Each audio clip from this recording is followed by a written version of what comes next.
সোণাপুৰস্থিত টোল প্লাজাত বহিৰাগত কোম্পানীৰ লুণ্ঠন অংকিত টেণ্ডন এণ্টাৰপ্ৰাইজ নামৰ কোম্পানীটোৰ ময়মতালিত অতিষ্ঠ হৈ পৰিছে ডিমৰীয়া অঞ্চলৰ বাসিন্দা।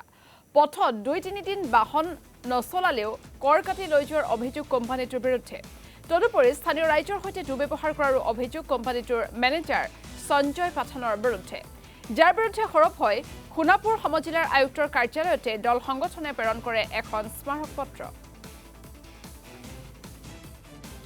২৭ তাৰিখে সোণাপুৰস্থিত নাজিৰাঘাটৰ যিটো টোলগেট, এই টোলগেটৰ যিটো অনিয়ম হৈ আছে বা তেওঁলোকে যিটো জনসাধাৰণ বিৰুদ্ধে বঞ্চনা কৰি আছে, তাৰ প্ৰতিবাদত আমি ইয়াৰ সমজিলা আয়ুক্তক এখন স্মাৰক পত্ৰ দিলোঁ।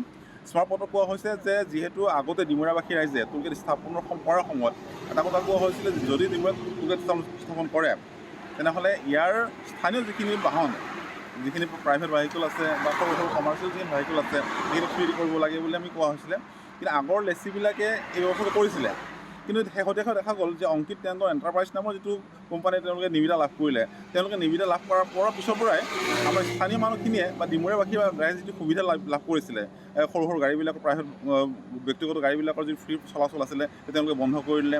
তাৰপিছত এই যে সৰু সৰু কমাৰ্চিয়েল যিখিনি গাড়ী আছে ফ্ৰী চলাচল বন্ধ কৰি দিলে। তাৰপিছত আমি অৱগত কৰোঁ, তেওঁলোকে ক'লে যে আমাৰ চিষ্টেম নাই, গতিকে আমি এটা ব্যৱস্থা কৰিব পাৰোঁ যে আপোনালোকে 200টা ট্ৰিপছৰ কাৰণে 600 টকা ৰিচাৰ্জ কৰিব লাগে বুলি ক'লে। যে অল ইণ্ডিয়া নিজৰ ময়মতালিত চলি আছে, তেওঁলোকে কৈছে 200টা ট্ৰিপছটো আমি ফ্ৰী কৰিম, যে 600 টকা ৰিচাৰ্জ কৰিব লাগে। এই 600 টকাৰ ৰিচাৰ্জ কিনাৰ নামত কিন্তু কিছুমান মানুহৰ পৰা তেওঁলোকে 2000 টকা পৰ্যন্ত আমি আমাৰ তথ্য আছে। এতিয়া আমি ক'লোঁ যে এই 200টা ট্ৰিপছ যে অল ইণ্ডিয়া ফ্ৰী হ'ব, ঠিক আছে, আমাৰ কিছুমান লোৱা মেলা কৰিলে, লোৱাৰ পিছত দেখা হ'ল যে কেতিয়া চলাচল নকৰিলেও গাড়ীখনৰ পৰা এই 2টা ট্ৰিপছ কাটি দিয়ে। কেতিয়াবা মাছনিশা 12টাৰ পিছত তেওঁলোকে 2টা ট্ৰিপছ কাটি দিয়ে।